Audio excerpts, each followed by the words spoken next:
Le trading n'est pas le problème, c'est toi le problème. Trop de personnes compliquent le trading, mais devenir rentable est incroyablement plus simple qu'on ne le pense. Pour cause, la majorité des gens agissent comme s'ils allaient tomber par hasard sur la rentabilité. Pas de plan clair à disposition, pas de système précis, et ils passent même des années à tourner en rond en essayant toujours d'apprendre davantage sans nécessairement s'améliorer. Et pourquoi ça? Parce que vous n'avez même pas de plan. Au fond de vous, vous ne savez pas exactement ce que vous devez faire pour gagner de l'argent en trading. Et pour preuve, est-ce que vous avez un plan écrit? Est-ce que vous pouvez l'expliquer en 3 étapes claires? Est-ce que vous savez quoi faire chaque jour? Si vos réponses sont floues, eh bien c'est pas grave, parce que dans cette vidéo, je vous donne le mien. Je fais du trading depuis plus de 4 ans, j'ai scalé mes comptes propres, atteint des mois à 5 chiffres et transformé des petits comptes en grands comptes. Mais avant que je vous donne accès à tout ça, vous devez comprendre que la façon la plus simple de gagner en trading, c'est de réussir à minimiser vos pertes / vos erreurs. Et dans le trading, on observe 2 patterns communs à l'échec. Soit vous perdez trop gros parce que vous avez un mauvais money management et zéro discipline à suivre un plan. Donc ça peut être simplement fixé avec des règles simples de management, 1% de risque par trade, toujours utiliser un stop loss et max 3 trades par jour. Et si vous avez la discipline à suivre ces règles, comment voulez-vous perdre tout votre compte d'un coup? Ici, ces règles vous empêchent de perdre votre compte, mais pas de perdre trop souvent. D'ailleurs, ça vous cause une instabilité psychologique qui peut vous emmener à perdre beaucoup plus gros. Et la solution pour éviter de perdre trop souvent, eh bien, c'est d'avoir de la data, donc en créant un edge. Et donc, qu'est-ce qu'un edge? Un edge, c'est un avantage statistique reproductible. Donc, c'est un ensemble qui te fait gagner plus souvent que tu ne perds sur une longue série. En gros, si tu prends 100 trades, t'en gagnes 55 avec un bon ratio gain-perte, alors tu as un edge, c'est pas de la chance, c'est un avantage statistique que tu as pu créer. Et ça, tout le monde est capable de le faire parce que ça relève des probabilités basiques. Étape numéro 2, comment créer un edge ou améliorer un edge? Pour ça, il vous faut un plan, un moyen de mesurer vos actions. Pourquoi? Parce que tout ce qui se mesure s'améliore. Et ça, c'est pas super difficile, c'est exactement pareil que dans la vie. Les choses difficiles ne sont qu'une série de petites choses faciles. On peut prendre l'exemple, par exemple, du marathon. C'est difficile, mais poser un pied devant l'autre, eh bien, c'est facile. On a posé les bases, maintenant on passe au plan. Quelles sont les étapes que vous devez suivre pour créer votre trading? Et donc, on commence avec créer un edge. On crée ton edge, et pour ça, on a besoin de définir les variables de ton plan. Donc, ce qu'on va essayer de faire, c'est de répondre à chaque question en créant des règles simples. Quand est-ce que tu veux trader? Est-ce que tu es plutôt asiatique, Londres, US? Quels sont les paires ou quel marché tu veux trader? Est-ce que tu es plutôt futur, indice, stock, etc. Quelles sont les confluences que tu vas utiliser? Ici, on a 4 petites sous-parties à remplir. D'abord au niveau des biais, donc par exemple, ça va être 2 cassures EPA à la hausse en H4.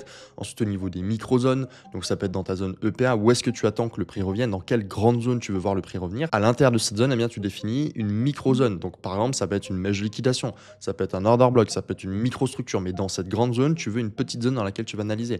Donc tu vas dire en M15, M5, je vais attendre une mèche de liquidation ou un order block dans ma macro-zone. Et puis l'étape numéro 4, c'est dans cette micro-zone, bien tu attends ton modèle d'entrée, donc Market Shift M5, M15, peu importe, c'est toi qui notes tes règles et ton plan. Ensuite, tu noteras des règles pour ton money management et des modèles d'exit liquidity. Donc, quand est-ce que tu sors de ton trade? Ça peut être, par exemple, à la prochaine structure HTF, je vais partial 70%. En revanche, si il y a un setup opposé qui s'est produit, alors je vais partial 90%. Quel style de trading tu veux adopter? Est-ce que tu es plutôt scalper, day trader, swinger? Quel type de trading tu vas vouloir utiliser? Donc, par exemple, pour l'étape numéro 5, est-ce que tu vas mettre en place un système de trading qui est mécanique, fondé par des règles et donc plutôt objectif? Ou est-ce que tu as plus un trading manuel basé sur le jugement humain et l'intuition? Ça laisse place un peu plus de subjectivité, mais je sais que ça marche pour certaines personnes. Ou alors, tu adoptes un plan mix, donc c'est-à-dire un système manuel basé sur le jugement humain, validé par la data. Et une fois que tu auras répondu à toutes ces étapes et que tu auras complété la roadmap, à l'étape numéro 6, eh bien, tu vas rédiger ton plan trading de sorte à avoir quelque chose de structuré, de propre et de mécanique. Donc là, on a vu ensemble toutes les étapes de la partie numéro 2. Si tu veux accéder à ce document extrêmement complet que j'ai conçu essentiellement pour la vidéo, abonne-toi à la chaîne YouTube et rejoins le canal Telegram en description parce que je donnerai ce document uniquement dans le Telegram. Et pour l'occasion, il y a même un journal de trading à disposition qu'on va voir dans les 2 prochaines minutes de la vidéo. Maintenant que vous avez défini un plan trading clair, vous allez pouvoir le traquer, le mesurer, ce qui va vous permettre d'itérer, d'apprendre très rapidement. Donc en conséquence, vous allez devenir rentable en étant discipliné entre 6 mois à 1 an, encore une fois pour les personnes qui restent disciplinées. Partie 3, et meilleure étape de la vidéo, on va voir comment vérifier ce plan et comment l'améliorer. Donc vous avez émis l'hypothèse de votre plan trading, d'accord? Vous avez écrit des règles, des confluences. Ces confluences, elles peuvent être fixées, elles peuvent être changeantes, donc ça peut être vos entrées, ça peut être votre risque, il peut y avoir des conditions qui sont changeantes, ça peut être la volatilité du marché, ça peut être le spread, ça peut être donc des éléments qui sont imprévisibles et indépendants de ce que vous faites. Ce plan trading, on va devoir l'utiliser comme une expérience scientifique. Pourquoi? Eh bien parce qu'on a émis une hypothèse et maintenant on va vérifier si ces hypothèses, elles sont vraies. Est-ce qu'on est meilleur à New York? Est-ce qu'on est meilleur à Londres? Est-ce qu'on est meilleur à prendre des continuations? des renversements. Comment est-ce qu'on trouve ce qui fonctionne? Quand est-ce qu'on trade? Quelle stratégie on utilise? Et bien ça, c'est facile quand vous avez de la bonne data. Pourquoi? Parce que la data va vous révéler de manière factuelle où est-ce que vous êtes bon et où est-ce que vous n'êtes pas bon. Et pour ce faire, eh bien, on va remercier un abonné qui m'a transmis un superbe journal qui vous permettra de traquer et itérer ces data. Étape numéro 3, vérifiez votre hypothèse et récupérez de la data. On remercie l'abonné de nous avoir fourni le trading dashboard que je vous transmettrai également, il a accepté de le faire et qui nous servira d'exemple pour cette vidéo. Pensez à la qualité de la data, on a un objectif, donc c'est récupérer toutes les variables de notre système pour pouvoir les analyser objectivement.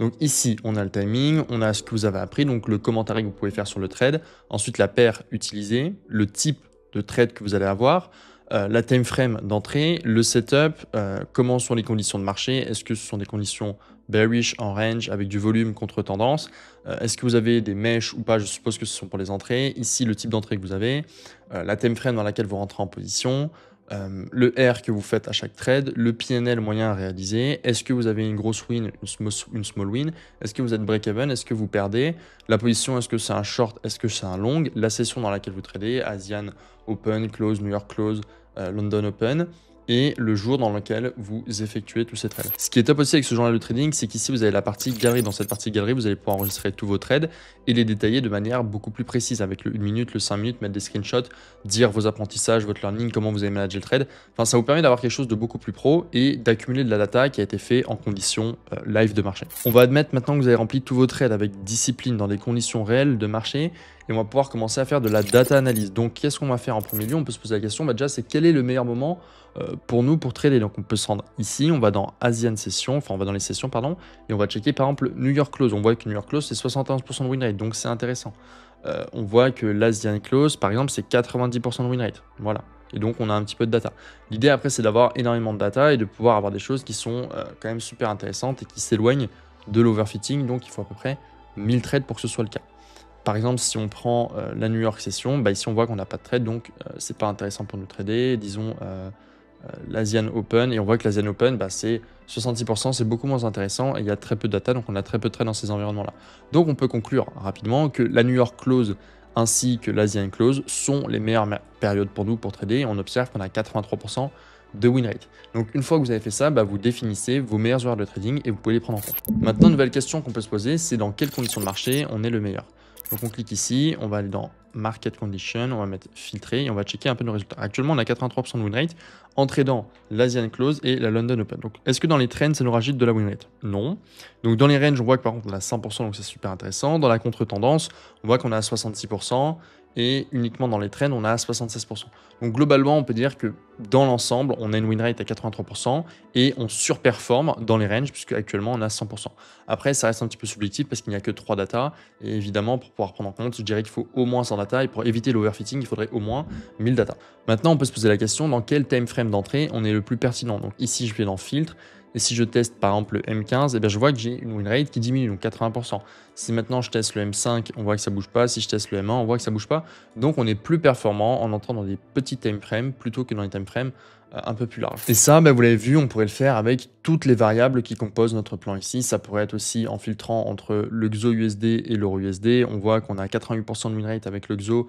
En revanche, on a 77% avec l'euro USD. Donc on est quand même plus rentable sur le XO USD. Encore une fois, ça manque de data pour moi pour que ce soit complètement clair et précis. Et ça, on pourrait le continuer encore et encore. On pourrait passer des heures à essayer d'affiner. Donc moi, ce que je vous conseille de faire, c'est de rentrer vos données en conditions live de marché, de regarder comment l'hypothèse que vous avez créée grâce au Notion et aux précédentes étapes de la vidéo se comporte face au marché, les résultats à la sortie. Si vous prenez 113 basé sur ce plan, quel sera le résultat? Est-ce que vous allez gagner? Est-ce que vous allez perdre? Et en fonction de ça, vous faites de la data analyse. Vous pouvez également ici marquer vos daily reviews. Donc, qu'est-ce que vous avez appris, les trades, la psychologie et les erreurs? Qu'est-ce que vous avez bien fait? Qu'est-ce que vous devez améliorer?